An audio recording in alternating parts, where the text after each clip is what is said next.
Ryan's office revenge. When that 34-year-old MBA called my Navy background legacy thinking, I almost laughed. Almost. Because guys like Tyler Manning never learn until the ship's already sinking. And by then, the only guy who knows how to stop the leak is long gone.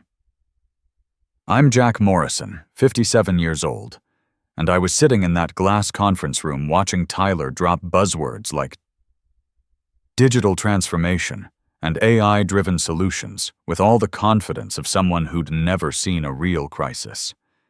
He was the new COO at Apex Defense Solutions, and he thought he was going to revolutionize everything. Nobody else was smiling. Just Tyler, grinning like he'd invented something important. What he didn't understand was that I wasn't just some old guy shuffling papers. 20 years in the Navy handling classified financial operations, then 16 years at Apex keeping $85 million in defense contracts running smooth. I'd survived 3 CEOs, 2 Pentagon audits, and 1 congressional investigation. I was the guy who made sure we stayed compliant while everyone else worried about their coffee budget. But now Golden Boy with his business school phrases was here to streamline operations. That's corporate speak for firing people you don't understand. And me, the guy who built our government compliance system from nothing, who held the security clearances they bragged about to investors. I wasn't even getting invited to strategy meetings anymore. Week by week, I watched my name disappear from meeting lists. No more Defense Department calls. No more contractor reviews. My role had become invisible until the day it wasn't. The slow-motion disaster started small. My software budget got cut without notice. Some junior analyst was supposed to learn my processes, which meant he spent most days asking where the bathroom was. My quarterly compliance review got canceled, rescheduled, then absorbed into operations planning. I found out when someone's assistant forwarded me a calendar invite with the wrong room number. Then came the workforce optimization. Tyler liked fancy names for laying people off. Whole departments disappeared overnight. The break room got quiet. People stopped putting up family photos. One guy from purchasing just left his coffee mug on his desk and never came back. Still, I kept doing my job. Logged in early, stayed late, kept the audit records clean, made sure nobody accidentally triggered a federal investigation. Because underneath all the corporate talk, my signature was what kept us legal with the Defense Contract Audit Agency, the Pentagon, and 3 other agencies that don't forgive mistakes. I held the security clearances that connected our systems to government databases. I maintained the protocols that caught suspicious payments before they became news headlines. I'd written our export control procedures myself after the last guy nearly got us hit with a $12 million fine. But to Tyler, I was just overhead. Old school. Someone to replace with an offshore team that promised scalable solutions, whatever that meant. He didn't even know what my clearances were for. They weren't company benefits. They were federal authorizations tied personally to me. They were the only reason Apex could handle classified contracts without monthly government inspections. And I was the only one who had them. No backup. No deputy. But Tyler would figure that out soon enough. I wasn't going to stop this train wreck. I was going to sit back and watch it happen. When everything fell apart and people started screaming, "Why didn't anyone warn us?" I'd be long gone. Clearances revoked, walking away clean, and their whole operation crashing behind me. Because sometimes, you don't need revenge. You just need to let incompetence show itself. Tyler delivered the news like he was announcing a promotion. "Your position's been outsourced, Jack," right in the middle of his cost-cutting presentation, sandwiched between slides about reducing supplies and jokes about using interns for everything. The room gave nervous laughs, but I didn't react. Not when he waved his hand like he was swatting a bug and said, "We'll be moving your responsibilities to a global partner with modern capabilities." I just reached into my briefcase. He kept talking because guys like him can't handle quiet. "We really appreciate everything you've done, Jack," he continued in that fake friendly tone they teach in management school. "But our external vendor will handle your work starting Monday. It's about efficiency." That's when I put it on the table. My security badge. Black plastic with federal seals none of them could read, attached to a red tag that said, "Classified Access Authorized." It didn't make noise or flash, just sat there with quiet authority like a bomb waiting to go off. The junior staff stopped smiling. The finance director stared at it like it might explode.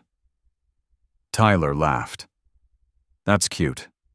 The little badge, is that supposed to be dramatic?" I looked up. "It's not dramatic, it's protocol. Come on." He waved dismissively. "It's just paperwork. We've got people who can handle forms. You made this job look harder than it is." That sealed his fate. I nodded once, the kind of nod you give someone about to step on a landmine.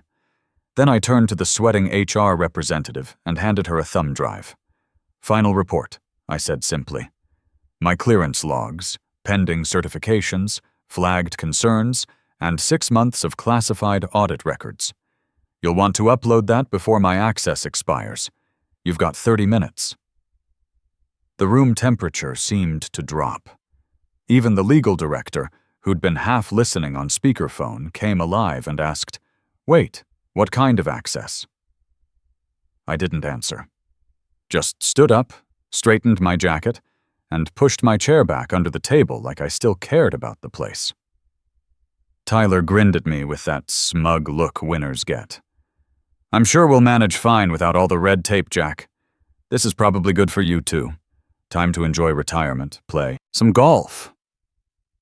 I smiled back, the kind of smile you give someone who just asked a Navy vet if he knows how to handle pressure. "Good luck," I said. "Just don't lose that badge. It's the only one you've got." I walked out with my footsteps echoing down that hallway like a countdown timer. No drama, no shouting match, just a calm exit. Behind me, Tyler was already turning to HR, probably saying something about how I'd be filing for unemployment by Tuesday. What nobody in that room wanted to admit was they had no idea what I actually did. Sure, they knew I handled compliance, but if you asked any of them to explain it, they'd wave at some spreadsheets and mumble about quarterly reports. That badge Tyler just laughed off? It was connected to every security clearance, every classified contract, every government exemption I'd built over 16 years. It wasn't just a piece of plastic, it was the key to everything. And now it was theirs, completely useless and ticking like a time bomb. Saturday morning, I cleaned out my home office, not because I was upset, just habit. 16 years of military discipline means you measure peace by checking off lists. My wife used to joke that I couldn't relax without backup plans and exit strategies for everything. I made coffee and logged into my work terminal one last time. First thing I did was revoke my security access from every system: the Pentagon database, the Defense Contract Audit Agency portal, the classified project files, and Apex's internal security network that I'd personally built using old systems and determination. The computer didn't even ask why. Confirm access revocation for J. Morrison, authority level 7? I clicked yes. Then I disconnected my security tokens, one by one. Multi-factor authentication apps deleted. Hardware keys unplugged. The secure access device I kept in my desk safe went into an envelope and got sealed with tape. By 11 a.m., I was digitally invisible to them. Didn't feel bad about it either. Instead, I opened my old contact book, real paper, leather cover, full of numbers I hadn't called in years. I flipped past former vendors, one useless CEO, and a note about Pentagon Steve. Owes me fishing trip. I stopped at a name written in block letters. Linda M., DCAA Liaison. Emergency only. I picked up my landline. "Linda, It's Jack Morrison. Long pause. Oh no. Please tell me it's not another Friday crisis. No, they outsourced me, said I was outdated, handed my clearances to some offshore company with no security authorization. Linda made a sound like someone had punched her. Jesus, Jack. I've already pulled myself from all active systems. My credentials will show as invalid on Monday morning. Silence on her end. Do I need to check the exemption files?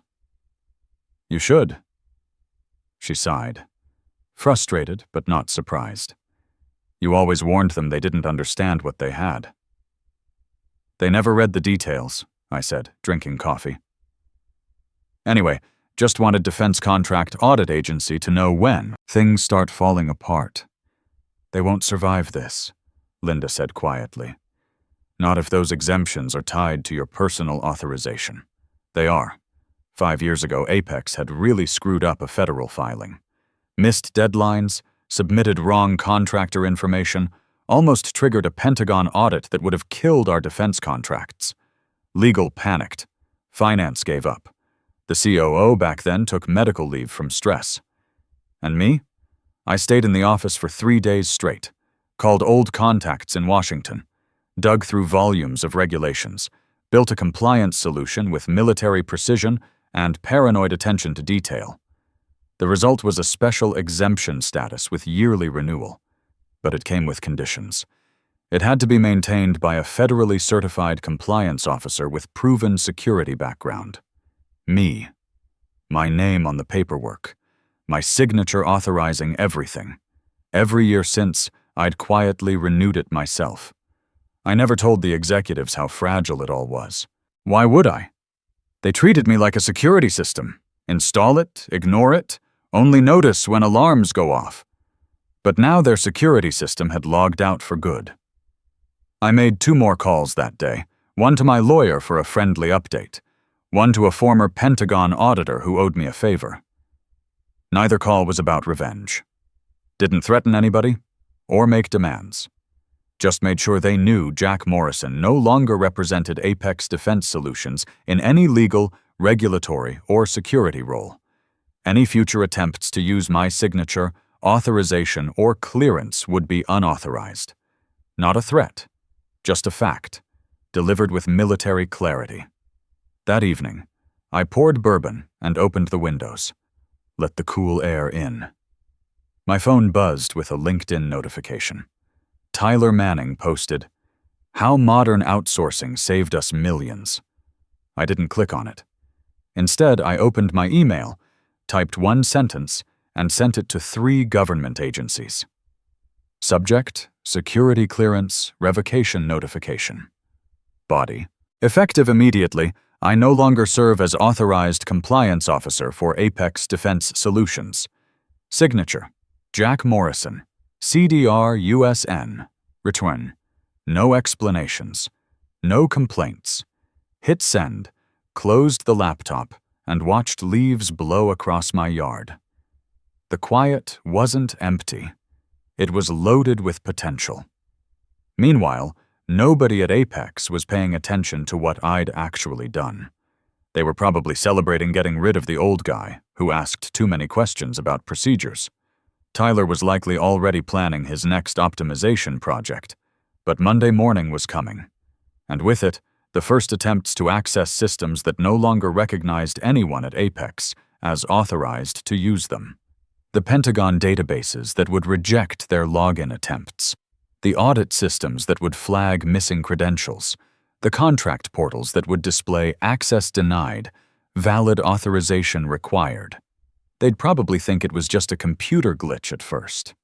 Maybe blame the IT department or assume they needed to reset some passwords. But as hours turned into days, and the error messages kept coming, someone would eventually realize the truth. The system wasn't broken. It was working exactly as designed, built to require one specific person's authorization for every critical function. That person had designed it that way on purpose, with military-style redundancy and security protocols. And that person was now sitting in his living room, drinking bourbon, completely unreachable. The beautiful thing about good security architecture is that it's supposed to fail safely when key personnel are removed. The system locks down, protects itself, and waits for proper authorization to restore access. I'd built it that way because I understood something Tyler's business school never taught him. Real security isn't about convenience or efficiency. It's about control. And control means having the discipline to make systems that can't be bypassed by people who don't understand them. Tuesday would be interesting. Monday morning hit apex like incoming fire. Stephen Grant, the founder, was in his office by 7 a.m., 2 hours early and 5 hours before he normally dealt with anyone under 60. Usually he strolled in with coffee and small talk. Today, he marched through the lobby carrying files like they contained his death sentence, didn't stop to chat with anyone. Straight into CEO Daniel Cooper's office. Door slammed hard enough to rattle windows down the hallway and make the new receptionist spill her coffee. By 7:15, Daniel came out holding a printed email like it was radioactive. A few department heads were trickling in: finance, operations, IT, most still half asleep. They all watched him shuffle toward the conference room like someone had just told him his house was on fire. At 7:20, an emergency alert went out to legal and HR. Subject line: urgent, critical security breach, level red. Level red hadn't been used since 2019. I knew because I'd written that emergency protocol, myself. At 8 a.m., Tyler walked in, wearing his usual confident smile and expensive suit. The guy looked like he'd been up since 5 a.m. closing deals. He barely got comfortable in his chair before Stephen exploded. "Explain this." Stephen slammed the email down in front of him. Tyler blinked at it. "Unauthorized security violations," he read out loud. "What does that mean?" "It means," Stephen said through gritted teeth, "the Pentagon sent a certified notice to my house saying our security status is compromised. Our defense contract exemptions are under investigation and our vendor registration has been suspended." Tyler actually laughed. "Come on, it's probably just a computer glitch from when Jack left. Maybe he forgot to sign out properly. You know how these old guys are with technology." Stephen didn't find it funny. Nobody in the room was breathing. Finally, CFO Patrick Phillips spoke up. "Sir, there's more." He turned his laptop toward Stephen, who looked at the screen and went white. "This morning," Patrick said carefully, "our federal contractor portal access was revoked. All of it. We can't log into the Pentagon systems, can't access our audit records, can't retrieve security clearances. The authorization ID on file, Jack's, shows as inactive." Tyler leaned back in his chair, still dismissive. "So we reactivate it. Simple fix." "We can't," Patrick said. His badge wasn't just company property. It was a federally verified security clearance tied to his personal record. He paused. He was our only registered security officer for all classified contracts. The silence was deafening. Stephen slowly turned to Daniel, who was massaging his temples like he had the worst headache of his life. "You're telling me," Daniel said slowly, "he was the only person legally allowed to handle our security filings?" "Yes." "And sign our classified authorizations?" "Yes." "And renew our exemption status?" "Yes." Stephen stood up so fast his chair crashed into the wall. "Why the hell didn't anyone else have clearance?" Legal Director Michelle Bennett finally spoke. She'd survived 2 company takeovers by being brutally honest. "Because Jack told you 2 years ago that getting backup clearance would require 8 months of background checks and federal certification. He brought it up in the Q2 compliance meeting, the one you missed for your golf trip." Tyler threw up his hands. "So what? We're delayed for a day or 2? Just tell the government he's still working here temporarily while we sort it out." Michelle stared at him. "That would be federal fraud." Stephen slammed his fist on the table. "Get him back, now." He resigned. Then call him. We tried. He's not answering. And he already filed official removal papers with the Pentagon, Defense Contract Audit Agency, and Defense Finance. As of 9 a.m. today, Jack Morrison has no connection to Apex Defense Solutions. That's when reality started sinking in. Jack hadn't just quit a job.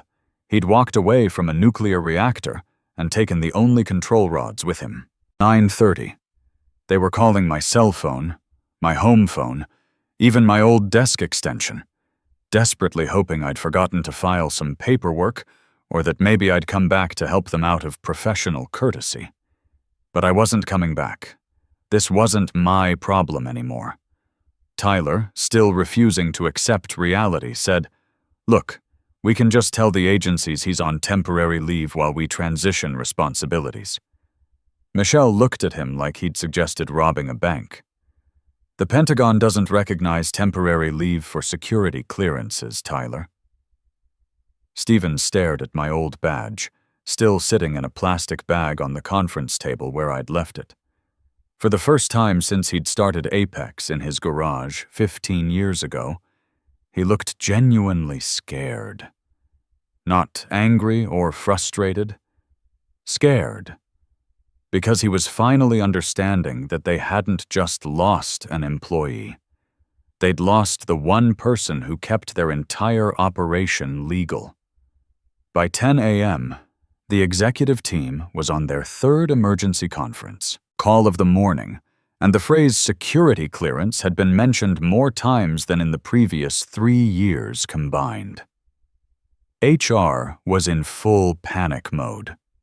Someone from recruiting had done a quick LinkedIn search for replacement candidates and printed out 3 profiles, none of which had actual federal clearances, but one had a professional photo with an American flag background. Michelle was trying to control the damage with carefully worded emails full of phrases like, "actively investigating the situation," and "our position remains under review." One nervous junior lawyer suggested that maybe someone from finance could temporarily sign whatever needed signing. Tyler grabbed onto that idea like it was a life preserver. "Exactly! We've got 6 vice presidents in finance. Any of them can handle paperwork." Michelle took off her glasses, which made everyone pay attention because she only did that when delivering bad news. "Listen carefully. You don't sign federal security documents like expense reports. Every signature is legally binding and federally tracked. Jack's clearance wasn't just a company ID card. It was tied to his personal training, his background investigation, and his security record. None of that transfers to other people. But he worked for us," Tyler said, his voice starting to crack. "We paid his salary, so we should be able to designate someone else to do his job, not without submitting a formal designation request to 3 different agencies," Michelle said sharply. "That process takes 6 to 8 months. Assuming any of you could actually qualify for the clearance level Jack held, which I seriously doubt." Complete silence fell over the room. The badge sat there on the table like evidence at a crime scene, cold, useless, and somehow accusatory. The first contract cancellation hit right after lunch. Blunt email from a major defense contractor tied to multiple classified projects. Subject line said it all. Immediate suspension, security breach. The message was brutal. Since Jack Morrison was listed as sole security authority for all joint operations, and his clearance is now inactive, we are halting all work and payments until further notice. This constitutes formal breach of contract per Section 4.2. By 2:15, 2 more contractors followed suit. One of them had been negotiating that $85 million extension Tyler kept bragging about. Now their lawyers were calling instead of their project managers. Patrick was dragged into the boardroom like a man walking to his execution. He brought spreadsheets and desperate optimism.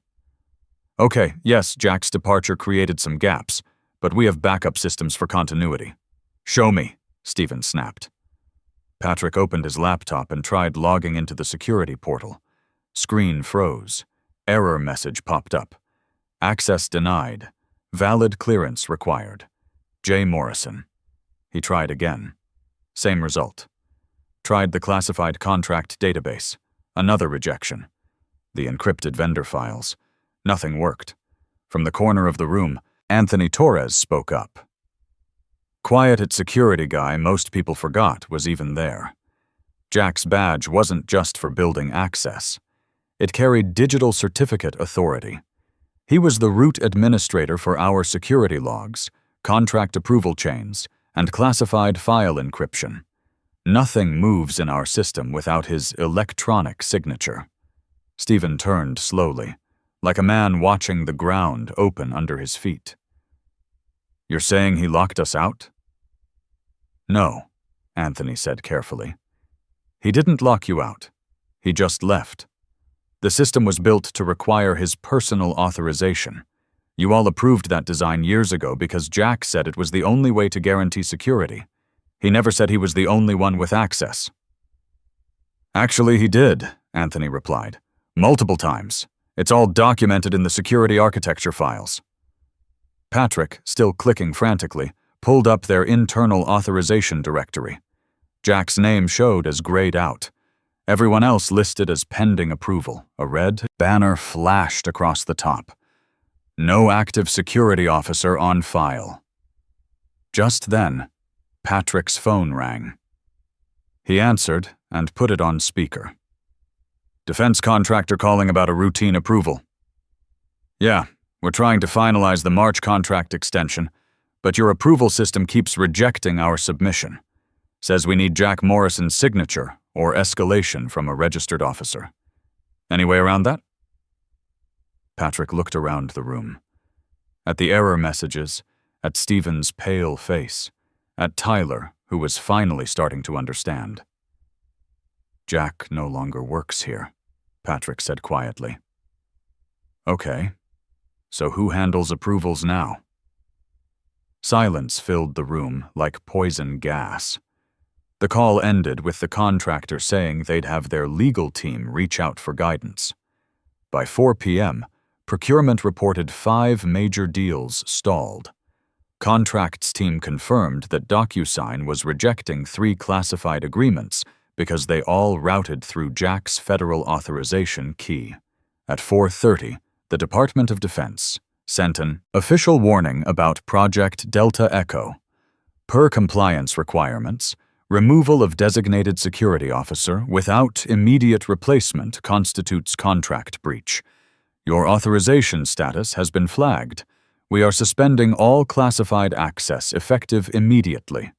Stephen read the letter twice, then stood with his hands pressed against the table like he might flip it over. We can't fix this by tomorrow. Michelle didn't even look up from her laptop. Can't even begin fixing it without system access? Daniel tried one last burst of optimism. Look, we still have options. Maybe we contact Jack, explain the emergency, offer him consulting fees just to restore access temporarily while we sort this out. He's not answering, HR interrupted. We've called every number we have. Even sent someone to his house. Nothing. That's when Anthony delivered the final blow. He pulled up system logs from the weekend. Just so you know, Jack didn't sabotage anything. But he did revoke his access, tokens, disconnect his hardware keys, and wipe his security backups. He looked around the room. There's literally no way back in. One last email arrived at 5:15 from a longtime subcontractor who'd worked with Jack for almost a decade. Subject line, need approval guidance. Body was one sentence. Jack always handled our security certifications, but nobody seems to be available for signatures now. Stephen closed his laptop. For the first time all day, he didn't yell or demand action. He just whispered, "We're finished." 2 days later, I was watering my garden when my phone rang. Stephen Grant's name on the caller ID. I almost didn't answer, but curiosity got the better of me. "Jack?" His voice sounded exhausted. "Yeah." Long pause. "I won't waste your time. I just need to know one thing." I waited. He took a breath. Did you sabotage our systems? I set down the watering can and smiled, even though he couldn't see it. No, Stephen. I just took my name off them. Click. No threats, no negotiation. Just the truth delivered with the same calm precision I'd used for 16 years. They hadn't been running a company. They'd been running on my reputation, my clearances, my relationships, my knowledge. I was the security framework, the government liaison, the compliance backbone, the institutional memory that kept federal agencies from shutting them down. Tyler thought he could replace all that with an offshore team and some software. But real security isn't about efficiency or cost savings. It's about trust built over decades, knowledge earned through experience, and relationships that can't be outsourced to the lowest bidder. Within a week, Apex's stock dropped 67%. The FBI opened an investigation into their security protocols. 6 board members resigned. Tyler was quietly let go, though they called it pursuing other opportunities. Me? I got job offers from 3 major defense contractors before the month was out. Turns out there aren't many people with my clearance level and track record. Funny how valuable experience becomes when it's gone. I didn't burn Apex down. I just stepped aside and let their own decisions catch up with them. Sometimes the best revenge isn't revenge at all. It's simply allowing incompetence to meet its natural consequences. In the Navy, we learned that discipline and preparation aren't just nice ideas. They're what keep the ship afloat when the storm hits. Tyler had plenty of confidence, but zero preparation for the mission he'd inherited. And in the defense world, there are no participation trophies for trying hard. The truth is, real power in any organization doesn't come from the corner office or the fancy title. It comes from being the person others can't afford to lose. And the moment you become replaceable in their minds, you'd better make sure you're not actually irreplaceable in reality. Because when they finally realize the difference, it's already too late to fix what they broke.